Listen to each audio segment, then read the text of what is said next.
Сәлеметсіздер ме, құрметті оқушылар? Бүгінгі сабақта біз сіздермен зат есім деген тақырыпты өтетін боламыз. Бүгінгі сабақта сендер зат есім туралы түсінігіңді қалыптастырасың. Зат есімге байланысты берілген тапсырмаларды орындайсың. Бірінші тапсырма: мәтінді оқы. Тақырыбы ат қою. Нартай мен атасы көрші жігіттің үйіне келді. Оларды құрметтеп төрге шығарды. Осыдан кейін үй иесі сәбиді алып келді. Сәбиге ат қою үлкен міндет деп Нартайдың атасы сәбиді ептеп қолына алды. Оның құлағына «Сенің атың Ержан» деп 3 рет айқайлады. Сонан соң үй иесіне қарай бұрылып: «Енді Ержаныңды өз қолыңа алып, апарып бесігіне жатқыз» деді. Басқа қонақтар Ержанның өмір жасы ұзақ болсын деп тілектерін айтты. Ал енді тапсырма: мәтін мазмұны бойынша бір-біріңе сұрақ қой. Мәтіннен кім, не деген сұраққа жауап беретін сөздерді тап. Балалар, жалпы сендер ат қою рәсімі туралы білесіңдер ме? Қазақ халқында дүниеге келген сәбиге ат қояр кезде ерекше мән берген. Және де дүниеге келген сәбиге келген қонақтардың барлығы ақ тілектерін айтқан. Ауылдың үлкендері мен ақсақалдары, құрметті азаматтары ат қою рәсімін атқарған. Ал енді жаңа ақпарат. Заттың атын білдіретін сөздерді зат есім деп атайды. Зат есімдерге кім-кімдер, не-нелер деген сұрақ қойылады. Мысалы, кім – адам, не – көгершін, кімдер – жазушылар, нелер – құлындар. Балалар, бұл ақпаратты мұқият естеріңде сақтаңдар. Келесі тапсырма: өлеңді көшіріп жаз. Қозым дейді мен апам, қозым дейді мен атам. Сөздеріне күлемін, қозы емеспін, білемін. Өлеңнен зат есімдерді тап. Өлеңде бала неге күлді деп ойлайсың? Қалай ойлайсыңдар? Ата-аналарың сендерді еркелеткенде неліктен ботам, құлыным, құлыншағым деп атайды? Өз ойларымен бөлісіңдер.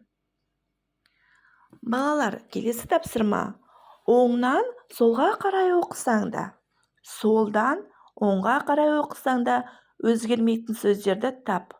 Балалар, ойланып көріңдерші, оған қандай сөздер жатады? Мен сендерге бір мысал келтірейін. Мысалы, қазақ деген сөз. Оңнан солға қарай оқысаң да, солдан оңға қарай оқысаң да қазақ. Ал енді қараңдар. Қазақ сөзінен басқа қандай сөздер бар екен?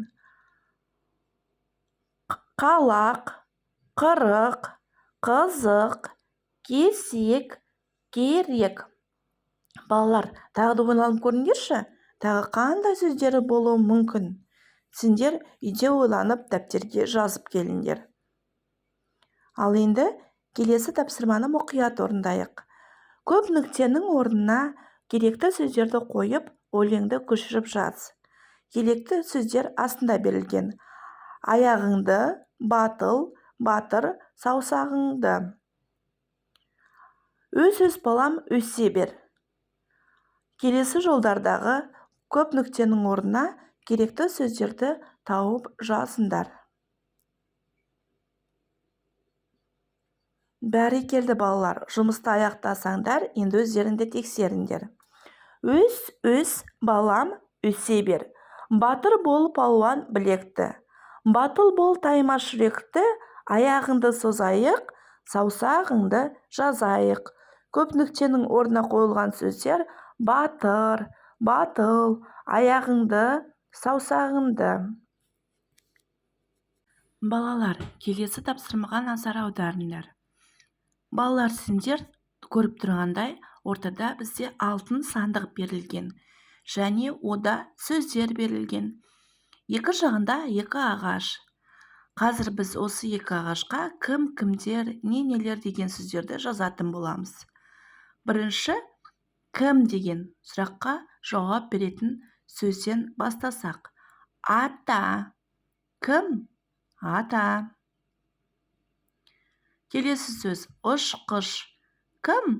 Ұшқыш. Келесі сөзіміз бізде оқушы.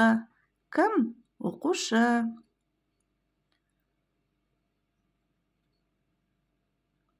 Ұшқыштар.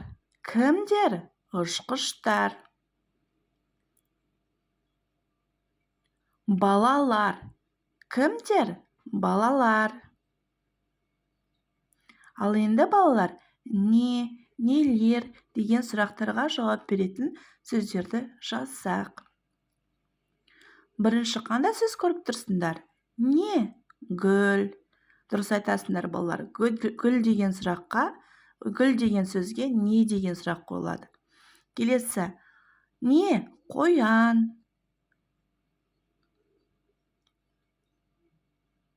Не? Сиыр. Нелер деген сұраққа қандай сөздер бар бұл жерде бізде? Кітаптар.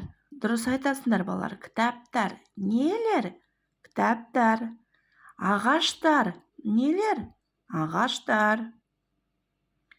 Келесі қойлар. Нелер? Қойлар. Бәрекелді балалар, жарайсыңдар. Сендер бұл тапсырмадан да керемет нәтижемен өттіңдер. Сонымен балалар, зат есім дегеніміз не болды? Және біз зат есімге нелерді жатқызамыз? Дұрыс айтасыңдар. Заттар, жануарлар және адамдарды жатқызамыз. Ал енді балалар, зат есімдерге қандай сұрақтар қойылады? Қанекей естеріңе түсіріңдерші. Дұрыс. Кім, кімдер, нелер деген сұрақтарды қоямыз. Балалар, үйде осы мәліметті міндетті түрде қайталаймыз. Ал енді сабағымызды қорытындылайық. Қорытындылау үшін келесі тапсырманы орындаймыз. Заттарға қатысты 7 сөзді табыңдар. Сендердің алдарына берілген сөздерден 7 сөз табу керексіңдер. Мысалға, қараңдаршы балалар, бұл жерден гүл деген сөз шығаруға болады. Не? Гүл. Айна. Айна деген сөз шығаруға болады. Не? Айна.